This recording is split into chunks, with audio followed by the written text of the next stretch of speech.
Letters to a young poet Rainer Maria Rilke. Hindi book summary, किताब का सारांश। सीधे मुख्य सामग्री पर जाएं। यह ब्लॉग खोजें।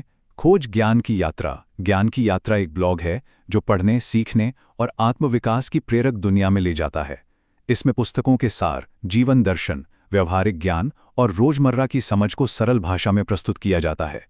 यह ब्लॉग जिज्ञासा बढ़ाने, सोच को गहरा करने और ज्ञान को जीवन में उतारने की दिशा में एक सार्थक कदम है। लिंक पाएं। फेसबुक, एक्स, पिंटरेस्ट, ईमेल, दूसरे ऐप। दिसंबर 6, 2025।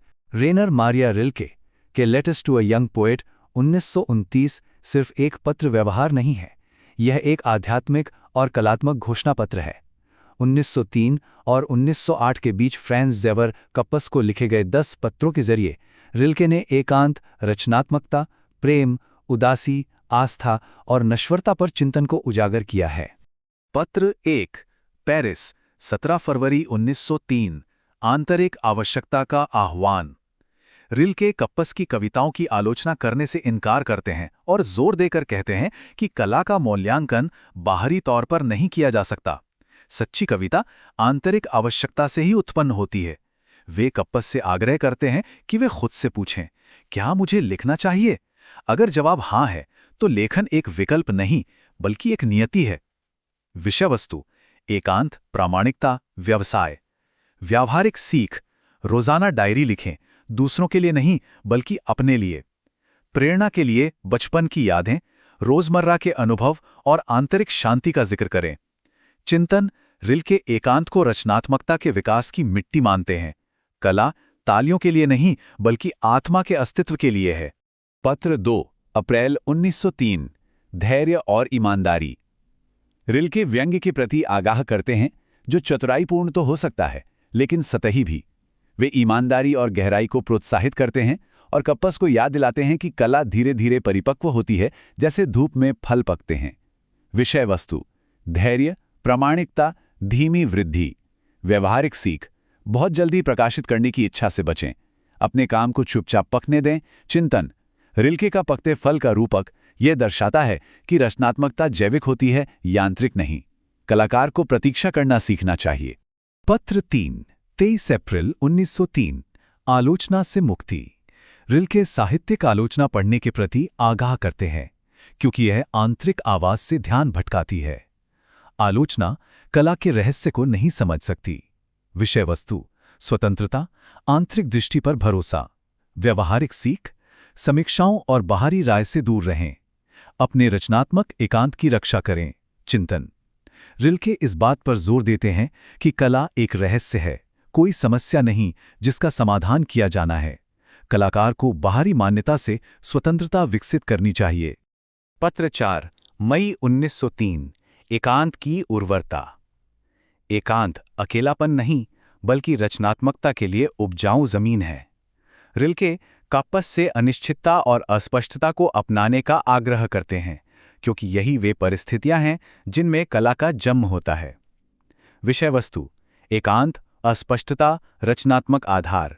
व्यावहारिक सीख: जानबूझकर एकांत का समय निर्धारित करें, मौन को एक रचनात्मक अभ्यास के रूप में उपयोग करें। चिंतन: रिल्के एकांत को एक उपहार मानते हैं, बोझ नहीं। अस्पष्टता कोई कमजोरी नहीं बल्कि खोज का द्वार है। पत्र 5, जुलाई 1903। प्रेम एक बनने की प्रक्रिया के रूप में रिल्के प्रेम की पड़ताल करते हैं और कप्पस को रिश्तों में जल्दबाजी से बचने की सलाह देते हैं। कला की तरह प्रेम भी परिपक्वता और धैर्य की मांग करता है। विषय वस्तु: प्रेम, रिश्तों में एकांत, विकास। व्यवहारिक सीख: मिलन की तलाश करने से पहले स्वतंत्रता का विकास करें। प्रेम को एकांत को बढ़ाना चाहिए, कम नहीं करना चाहिए। चिंतन: रिल्के का प्रेम का दृष्टिकोण क्रांतिकारी है। दो व्यक्तियों को एकजुट होने से पहले अकेले खड़े होना सीखना होगा। पत्र 6, दिसंबर 1903। उदासी जितनी गहराई। रिल्के दुख को एक जरूरी अनुभव के रूप में परिभाषित करते हैं। दुख आत्मा को गहरा करता है और उसे आनंद के लिए तैयार करता है। विषय वस्तु: उदासी, भावनात्मक गहराई, परिवर्तन।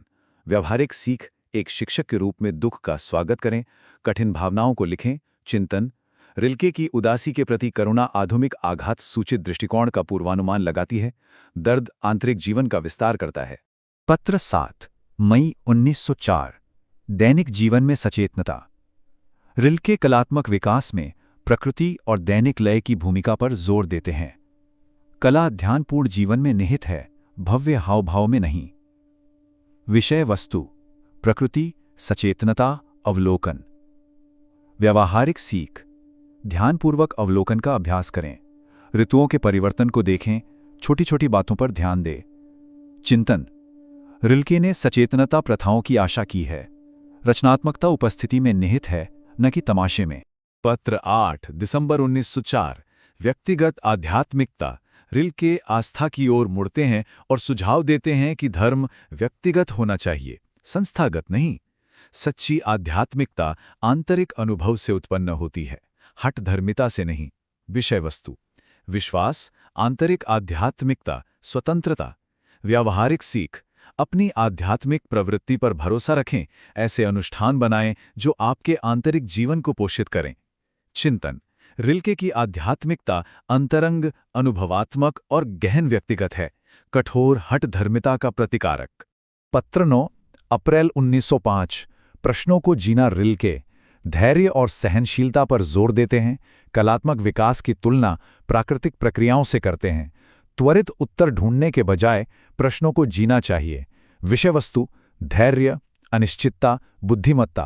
व्यावहारिक सीख: अपने प्रश्न लिख लें, उन्हें हल करने में जल्दबाजी करने के बजाय उनके साथ जिएं। चिंतन: यह रिल्के का सबसे प्रसिद्ध विचार है। अनिश्चितता कोई समस्या नहीं, बल्कि ज्ञान का मार्ग है। पत्र 10 दिसंबर 1908। मृत्यु और परिवर्तन। रिल्के मृत्यु पर विचार करते हैं। इसे अंत नहीं, बल्कि जीवन चक्र का एक हिस्सा मानते हैं। प्रामाणिक रूप से जीने के लिए व्यक्ति को नश्वरता को स्वीकार करना होगा। विषय वस्तु: मृत्यु, परिवर्तन, प्रामाणिकता।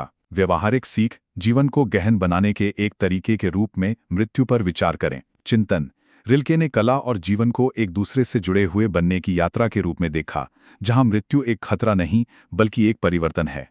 निष्कर्ष: रचनात्मक जीवन के लिए एक मार्गदर्शिका।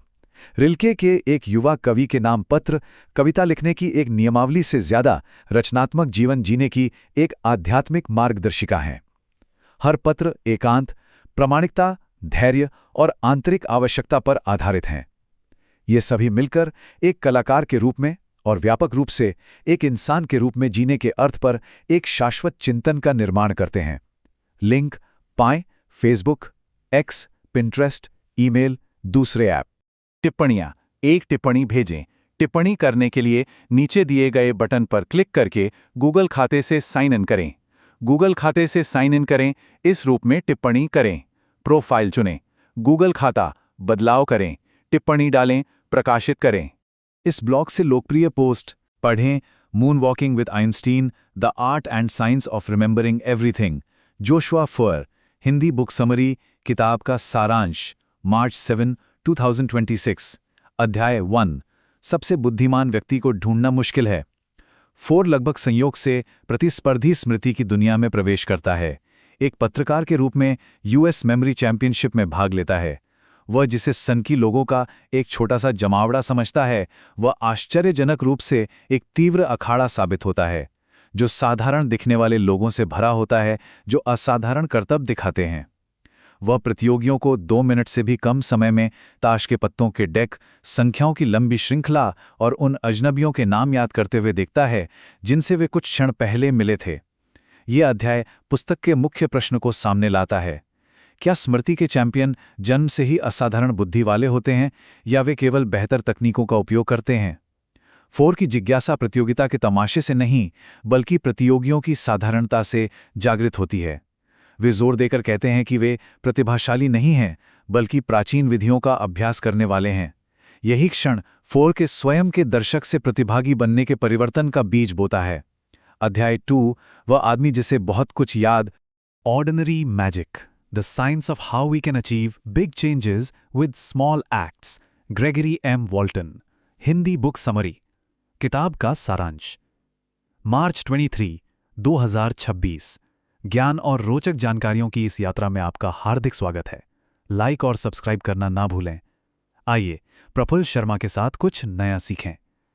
अध्याय 1, छोटे कार्यों की छिपी हुई शक्ति। वॉल्टन एक शांत लेकिन क्रांतिकारी प्रस्ताव के साथ शुरुआत करते हैं। दुनिया न केवल बड़े सुधारों के माध्यम से बदलती है, बल्कि अर्थ में सूक्ष्म बदलावों के माध्यम से भी बदलती है।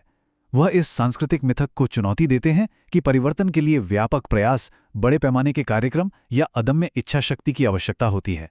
इसके विपरीत उनका तर्क है कि मनुष्य व्याख्यात्मक प्राणी है जो लगातार अपने अनुभवों का अर्थ निकालते रहते हैं और छोटे, सही समय पर मिलने वाले संकेत इन व्याख्याओं को गहरे अर्थों में बदल सकते हैं। अर्थ का मनोविज्ञान। वॉल्टन ने यह विचार प्रस्तुत किया कि लोग घटनाओं पर सीधे प्रतिक्रिया नहीं देते हैं, इसके बजाय वो इन घटनाओं से जुड़े अर्थों के आधार पर प्रतिक्रिया देते हैं। जिस छात्र को कम अंक मिलते हैं वह इसे मैं उतना होशियार नहीं हूं या मुझे अपनी अध्ययन रणनीति में। Councils and Maxim's, Arthur Schopenhauer. Hindi book summary, किताब का सारांश। मार्च 6, 2026। आर्थर शोपेनहावर की काउंसल्स एंड मैक्सिम्स एक पारंपरिक आत्मसहायता पुस्तक नहीं है। यह मानव जीवन का एक दार्शनिक मानचित्र है। इसके भ्रम, इसके जाल, इसके शांत आनंद और इसे जीने के लिए आवश्यक आंतरिक अनुशासन।